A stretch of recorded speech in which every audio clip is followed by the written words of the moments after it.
আজকে আমি আপনাদের দেখাবো টি-শার্ট ডিজাইনের মকআপ কিভাবে তৈরি করতে হয়। তো চলুন আমরা প্র্যাকটিক্যালি দেখি। তার আগে ছোট্ট একটা রিকোয়েস্ট করি, যদি আপনি আমার চ্যানেলে নতুন এসে থাকেন তাহলে দয়া করে আমার চ্যানেলটা সাবস্ক্রাইব করবেন, পাশে থাকা বেল বাটনটা ক্লিক করে রাখবেন লেটেস্ট ভিডিও সবার আগে পাওয়ার জন্য। আর যারা সাবস্ক্রাইব করেছেন তাদের সবাইকে ধন্যবাদ। সাথেই থাকবেন, ফিরে আসছি ছোট্ট একটা ইন্ট্রোর পর।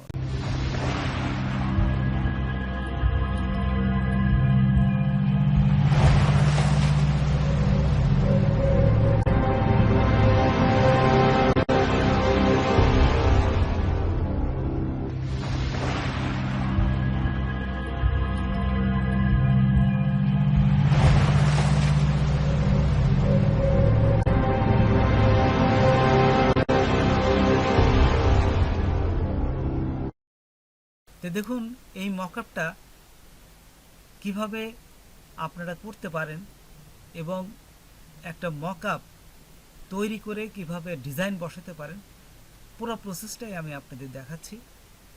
তো প্রথমেই চলে যাবেন আপনারা গুগলে যে এখান থেকে যে কোনো একটা মকআপটা নেবেন। এই মকআপটা নিয়ে আমি নিজের মতন করে আরেকটা মকআপ তৈরি করব। তো দেখুন এখান থেকে আপনারা ডাউনলোড করেও নিতে পারেন, অথবা এই রাইট মাউস ক্লিক করে এখান থেকে দেখুন এই যে কপি ইমেজ, এখানে ক্লিক করলাম। তারপর চলে যাব অ্যাডোব ফটোশপে। অ্যাডোব ফটোশপ ওপেন করার পর এখান থেকে ফাইল, তারপরে নিউ, তারপরে এইখানে উইডথ দিবেন 4500 এবং হাইট দিবেন 5400 এবং রেজুলেশন দিবেন 150 দিয়ে এই যে ক্রিয়েটে ক্লিক করবেন। ক্রিয়েটে ক্লিক করার সাথে সাথে দেখুন টি-শার্ট ডিজাইনের যে মকআপের সাইজটা এখানে হয়ে যাবে।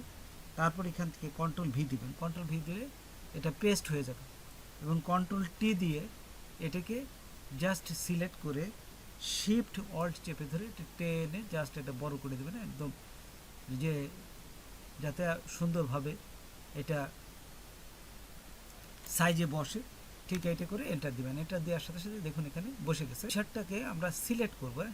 তো সিলেক্ট করতে গেলে বিভিন্ন টুলস আছে, যেমন পেন টুলস আছে, তারপরে এখানে লেসু টুল আছে, ম্যাজিক টুল আছে, তারপর তারপরে এখানে দেখুন আরেকটা টুলস আছে এই যে কুইক সিলেকশন টুল। তা আমি এই কুইক সিলেকশন টুল দিয়েই করবো। তো এখানে এটা সিলেক্ট করার পরে এই যে দেখুন কুইক সিলেকশন টুল দিয়ে জাস্ট টি শার্টটাকে আপনারা সিলেক্ট করবেন। তো সিলেক্ট করতে গেলে দেখুন এই যে যদি এরকম বড় হয়ে যায় সেই ক্ষেত্রে অল্ট চেপে ধরবেন। অল্ট চেপে ধরে জাস্ট ওই যে এটাকে করলেই ছোট হয়ে যাবে, ঠিক সবার মাপে কিন্তু চলে যাবে।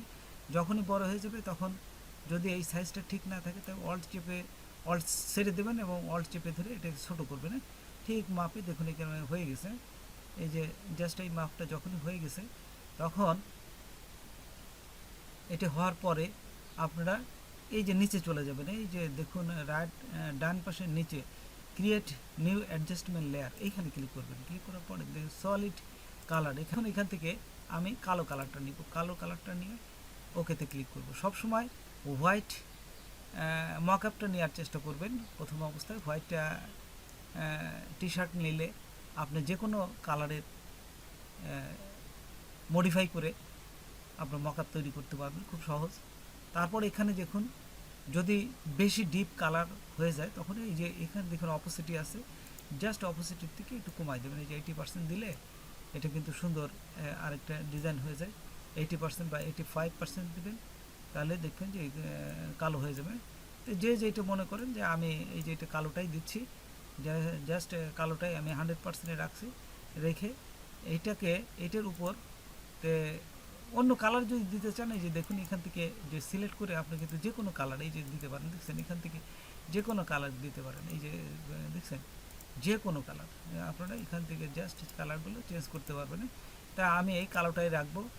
যে কালোটাই রাখলাম। এখান থেকে আমি কি করব, এখান থেকে এই যে মকআপে করার জন্য জাস্ট মকআপের সাইজ করার জন্য এখান থেকে রেক্টেঙ্গুলার নিলাম। এই যে এইখান থেকে ধরে ঠিক রেক্টেঙ্গুলার যে সাইজটা আমি এই সাইজটা নিলাম। দেখুন এখানে রেক্টেঙ্গুলার একটা সাইজ আছে, এই সাইজের উপর আমি এই টি শার্টের যে ডিজাইনটা এইখানে হবে, ঠিক এইটুকের উপর পড়বে। আপনারা আপনাদের ইচ্ছা মতো দেওয়ার চেষ্টা করবেন। আমি আমার ইচ্ছা মতো যে জাস্ট এইটুকুর ভিতর দিলে আমার ডিজাইনটা সুন্দর হবে। জাস্ট এইখানে আমি বসালাম, বসানোর পর এইখান থেকে আপনারা এই যে যে লেয়ারটা হয়েছে এই লেয়ারের উপর রাইট মাউস ক্লিক করবে, রাইট মাউস ক্লিক করে এখানে দেখুন এই যে কনভার্ট টু স্মার্ট অবজেক্ট এইখানে ক্লিক করবেন। যখনই কনভার্ট টু স্মার্ট অবজেক্ট হয়ে গেল তখন দেখুন এখানে এই যে একটা পয়েন্ট এখানে চলে আসছে পয়েন্টের, তখন কি করবেন এইখানে আপনার ক্লিক করবেন, এই যে এই জায়গাটা এই পয়েন্টে ক্লিক করুন, ডবল ক্লিক করবেন, ডবল ক্লিক করার সাথে সাথে এই পয়েন্টে চলে আসবে।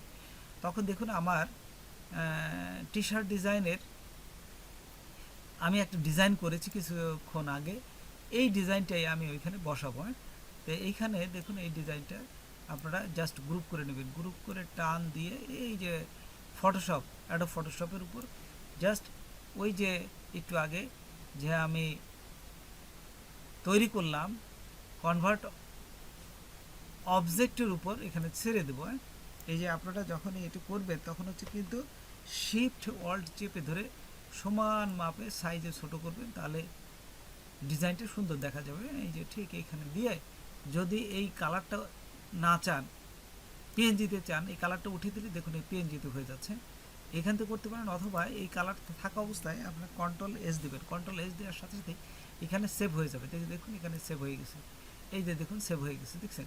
তাই আমি চাচ্ছি যে এই কালারটা রাখবো না, সেই ক্ষেত্রে কী করবেন, এই কালারটা উঠে দিতে গেলে আবার এই যে কনভার্টে এই জায়গায় ক্লিক করবেন, ক্লিক করার পর দেখুন এখানে এই কালারটা আমি উঠে দিলাম, এই যে পেজে থাকলে আবার কন্ট্রোল এস দিবেন, কন্ট্রোল এস দিলে সেভ হয়ে যাবে। সেভ হওয়ার পর এখানে যদি আবার যাই তো দেখুন এই যে কালোর উপরে কিন্তু সুন্দর মকআপটা বসে গেছে।